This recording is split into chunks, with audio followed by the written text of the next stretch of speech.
TV.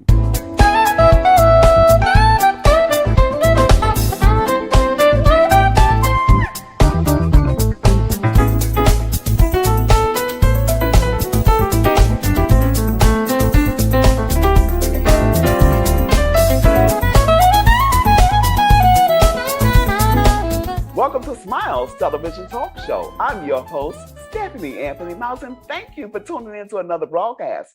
We have a delightful show for you today.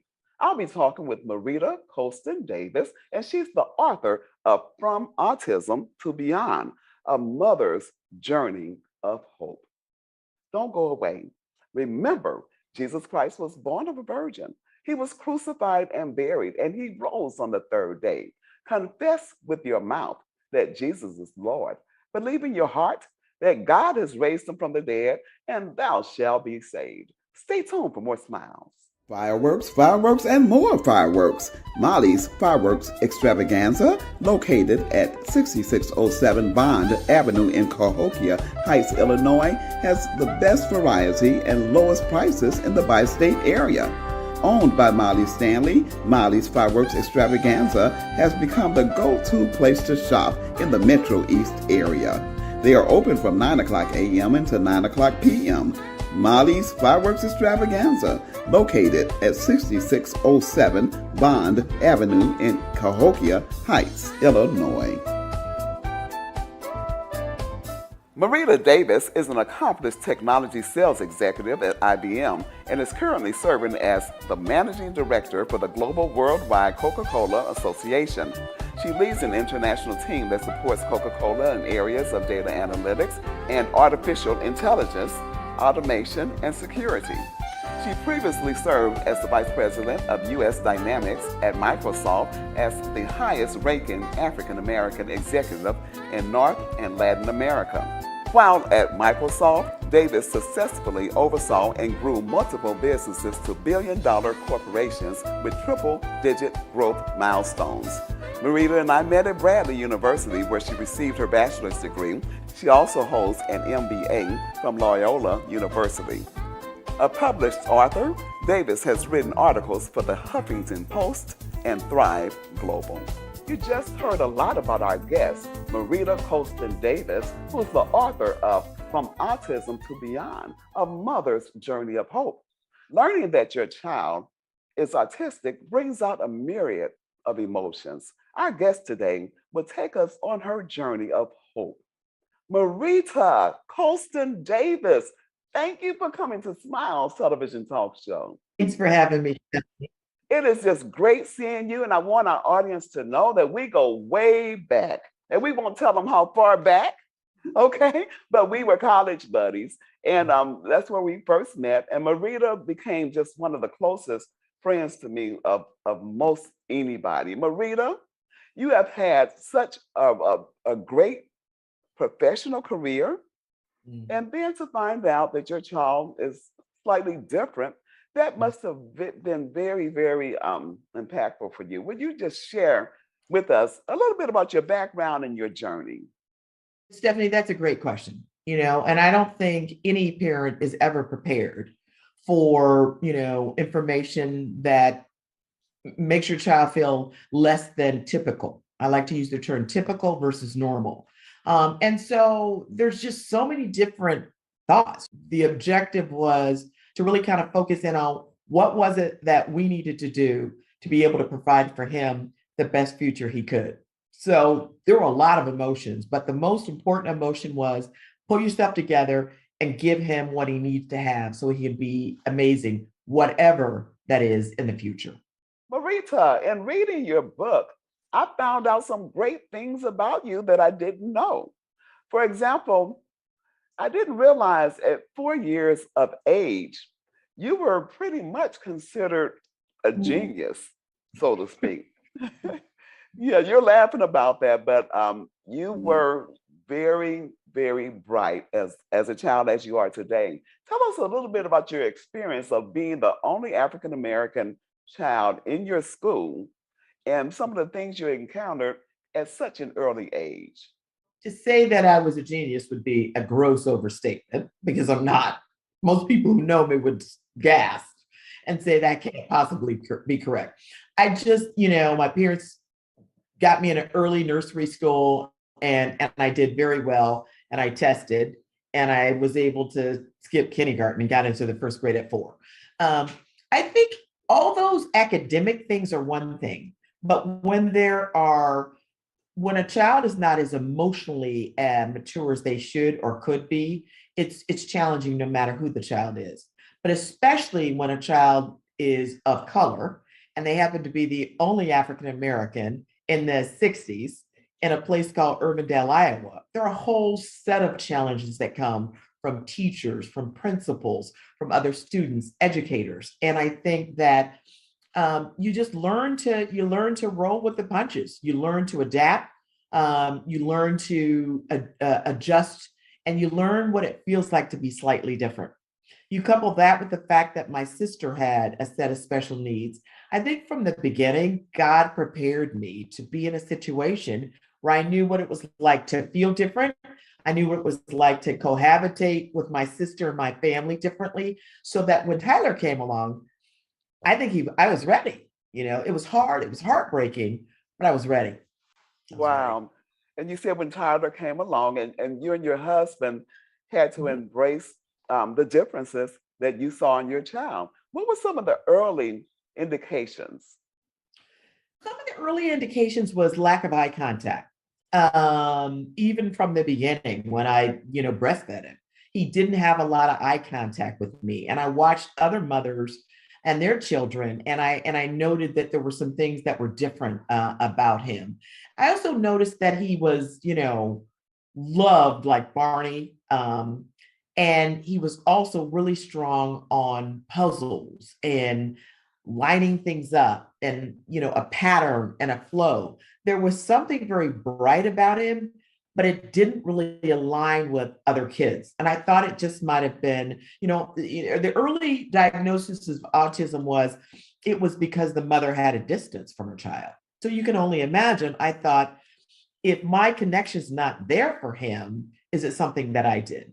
And it was nothing that I did. It was nothing that his father did. It was just, a set of circumstances. And so you just notice things. That's a good point that you just brought out because in your book, you state that we should be aware that autism can impact anybody. As a matter of fact, this sentence actually says, this disorder is not personal. Autism hits families who are economically well off or impoverished. It affects parents who are highly educated and those who barely graduated high school. And that's something we need to keep in mind because I'm sure most parents at first blame themselves. And in Mhm. thinking of this, this was your husband's and your first child, Tyler, Mhm. your husband's, your first son. Mhm. And I'm wondering the impact that it had on your husband, his first boy. We'd really have to ask Randy. I don't know how it impacted him. It has to be disappointing. He's very bright, and had graduated from college. Had gone to Kenwood Academy. A very highly prestigious academy in Chicago. So knowing that the intellectual horsepower was there in him and in me, I would think that it would have been difficult for him. And he was just at a different point in his life, I think, facing some other things. None of us prepares ourselves for this. I was probably a little bit more ready for it, given what had happened with my sister and the uniqueness with me. But I got to tell you, throughout it all, when I fell, he was there. When I felt like he was short, he was there. He got stronger as he got older, right? But I think part of it was just the emotional impact. And men oftentimes are not verbal about how things impact them. And I was so caught up in make the donuts, make it right, that I probably wasn't able to reach across the aisle to say, how do you feel?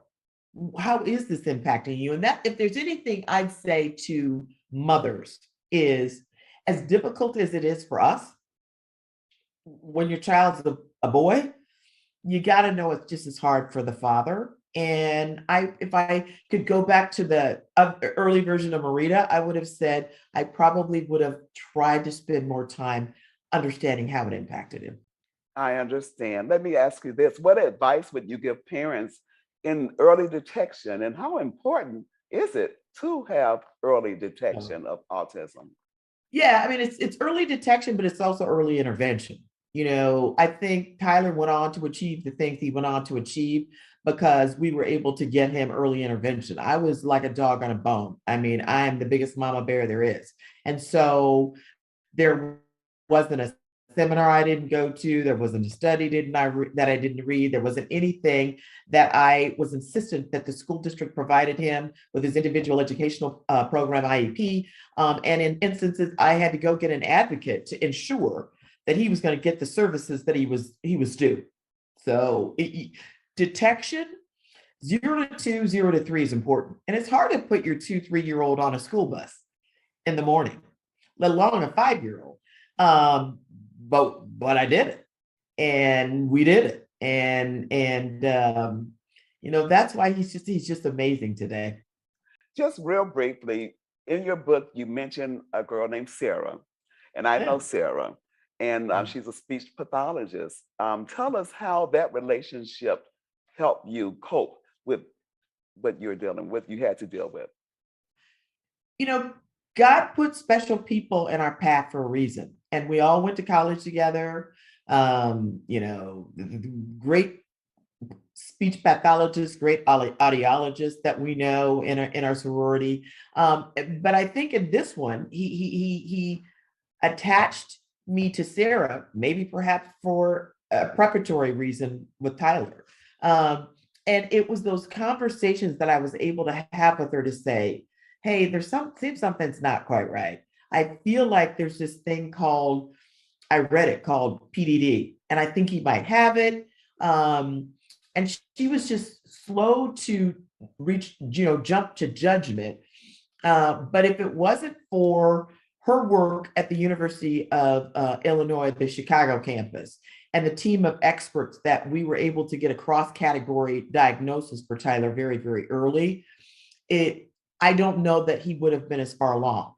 And so you take a friend that's your sister that you've known since you're 18 years old, and they're walking along their own journey, and you're walking along your journey. We shared so much. I shared a lot of tears. I shared disappointment. I shared frustration, but she was always there to hold my hand, to pick me up, to say, it's going to be okay. Rough day today, but tomorrow's going to be better. And I'm going to be here for you. And so she will ever have an amazing place in my heart, as well as Tyler's. I mean, he loves her. He sends her Mother's Day cards every year. So he loves her. Wow. Marita, you have a very wealthy professional background, and you have Mm. a background that caused you to have to really be intense in your work. How did you juggle your professional life and your home life? If I look back on it, I'd say not very well. And I think, you got to be able to give yourself your own grade. I think that, like I said, I'm not sure how my husband dealt with his. My escape mechanism was work. And so it was the one thing I can control. I couldn't control all the different things that were going on in my marriage, and I couldn't control the things that were going on in my home life. I'm in my son's life, but I felt like I could do what I needed to do at work. And so a lot of people look, I speak and I mentor young women as they want to climb the corporate ladder.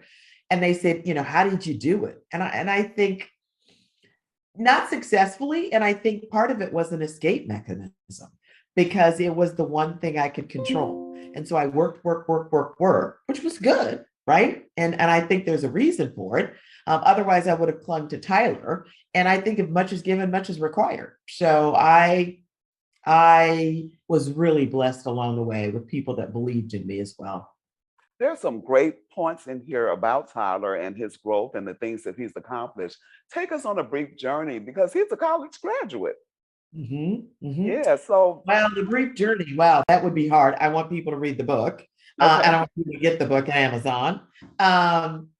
I mean, Tyler is just one of those people that, he aims to please. He doesn't give up. He doesn't want to stop. until he gets something done right, which is one of the characteristics of the disorder. You think about that television show, and then television imitates life, The Good Doctor. I mean, the good doctor goes out and does amazing things and has a foresight that none of the rest of us have. And, I would just see him do Rubik's Cubes, and I would see him do things that were just different than other children. The one thing that I was concerned about was his father and I both had strong social skills. So I was really concerned that he wouldn't have those social skills, but I think genetically it kicked in. I think his dad had a lot to do with that. I think I had a lot to do with it, ensuring that he knew how to have a good time. And I think when you're talking about a child that's on the spectrum, you want to give them the 360-degree lifestyle that they can. And so watching him go to prom, watching him go to dances, watching him at Clemson, seeing big man on campus, when we drop him off, they would know.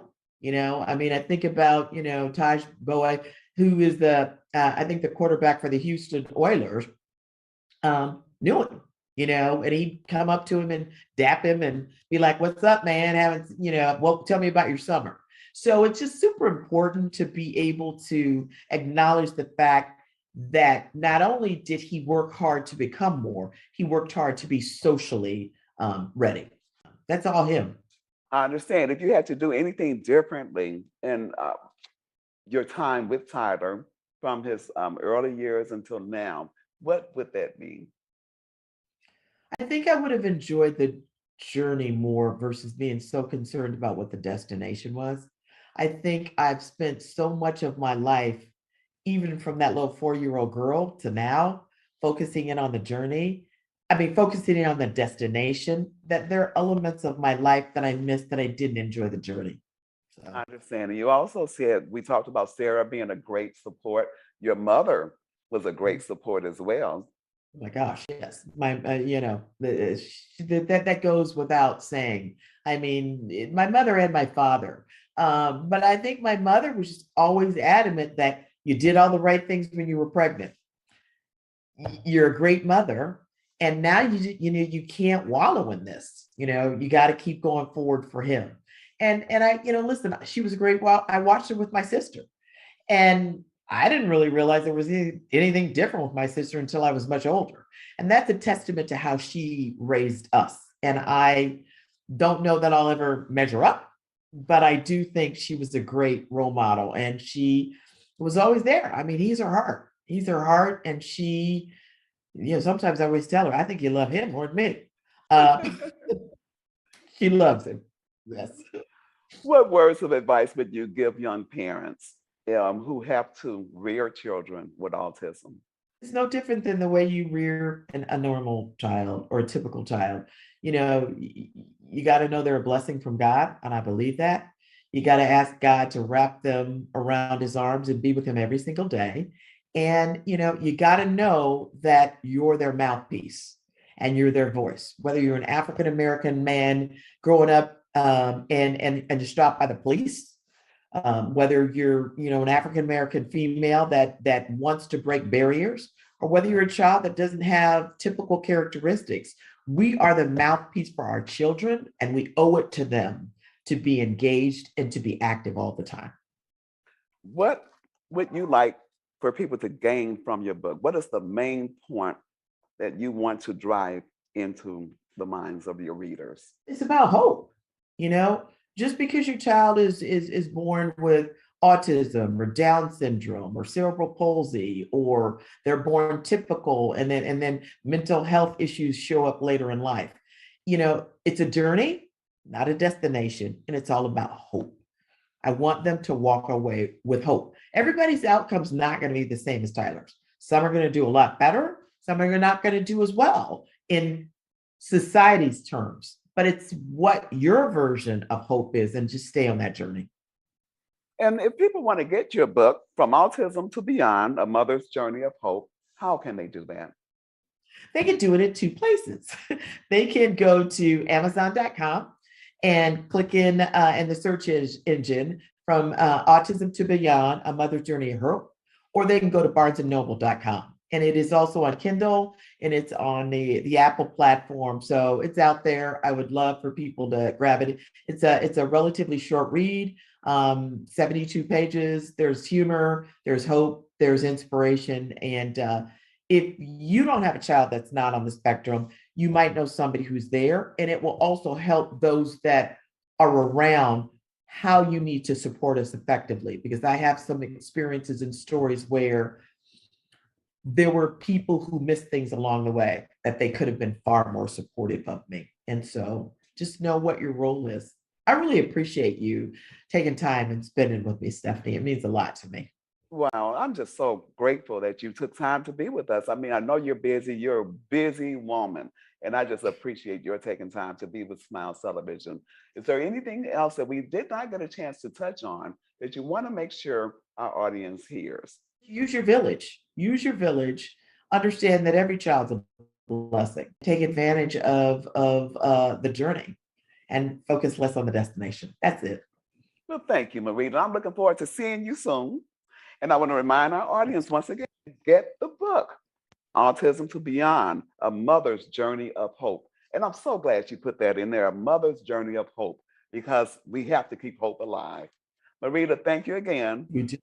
And God bless you and Tyler and the whole family. Looking forward to seeing you soon. And I want to thank you for tuning in to Smiles Television Talk Show. Remember, from Autism to Beyond, A Mother's Journey of Hope. Get the book. Only what you do for Christ will last. And Jesus is the Lord. The Lord be magnified. Keep smiling. The Smiles Television Talk Show wants to showcase your business, organization, church, and activities. If you have an interest in being a guest on Smiles Television Talk Show, or if you have any show ideas, contact Stephanie Anthony Miles at SmilesTV777@gmail.com. You may also call 618-741-3770. Tell your friends to subscribe to the Smiles YouTube channel.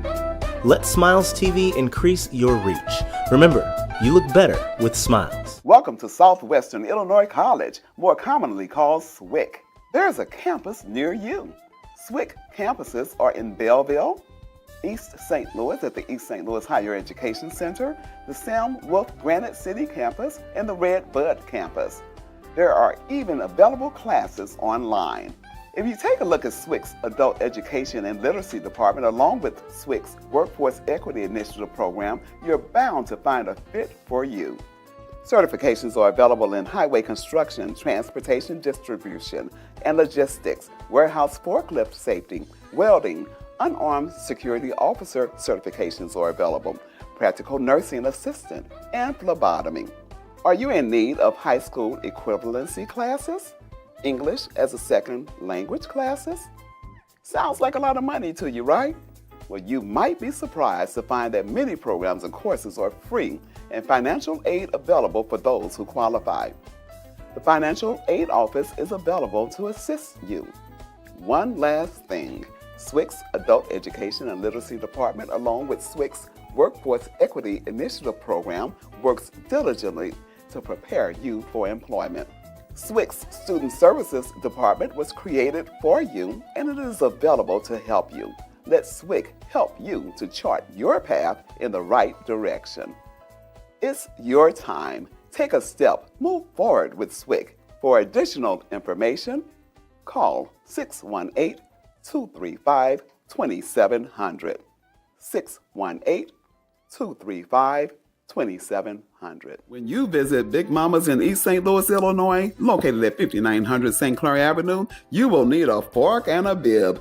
Big Mama's is known for their barbecue, cakes, excellent service, and giving back to the community.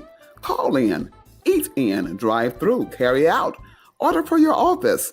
You can call Big Mama's at 618-398-8950 or visit 5900 St. Clair Avenue in East St. Louis, Illinois. Are you looking for an insured and bonded residential or commercial contractor? On Time Contracting, owned by Ali McDowell, is just a phone call away. On Time Contracting operates with the utmost integrity and quantities to complete your project right on time. Residential or commercial, exterior or interior, roofing, siding, flooring, you name it. If you want your project completed for the price quoted and at the time quoted, contact On Time Contracting. Good, quality, professional work guaranteed to be completed on time. Call 618-567-3591. No project is too large or too small. On Time Contracting. Call On Time Contracting today.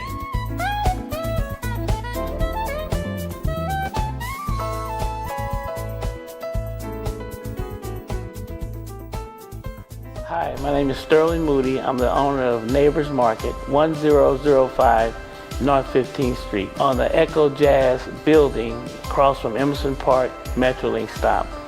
We have fresh barbecue Friday and Saturdays. We have Sunday through Saturday, open from 7 to 7. Look forward to seeing you in the store.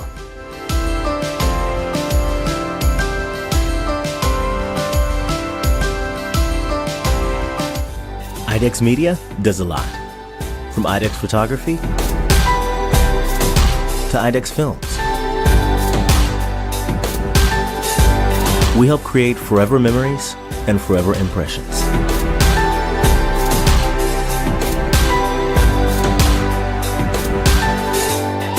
Imagination, image a world.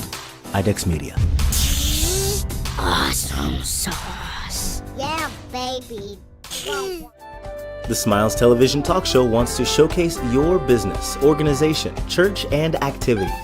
If you have an interest in being a guest on Smiles Television Talk Show, or if you have any show ideas, contact Stephanie Anthony Miles at SmilesTV777@gmail.com. You may also call 618-741-3770. Tell your friends to subscribe to the Smiles YouTube channel. Let Smiles TV increase your reach. Remember, you look better with smiles. Fireworks, and more fireworks. Molly's Fireworks Extravaganza, located at 6607 Bond Avenue in Cahokia Heights, Illinois, has the best variety and lowest prices in the bi-state area. Owned by Molly Stanley, Molly's Fireworks Extravaganza has become the go-to place to shop in the Metro East area. They are open from 9 o'clock a.m. until 9 o'clock p.m. Molly's Fireworks Extravaganza, located at 6607 Bond Avenue in Cahokia Heights, Illinois.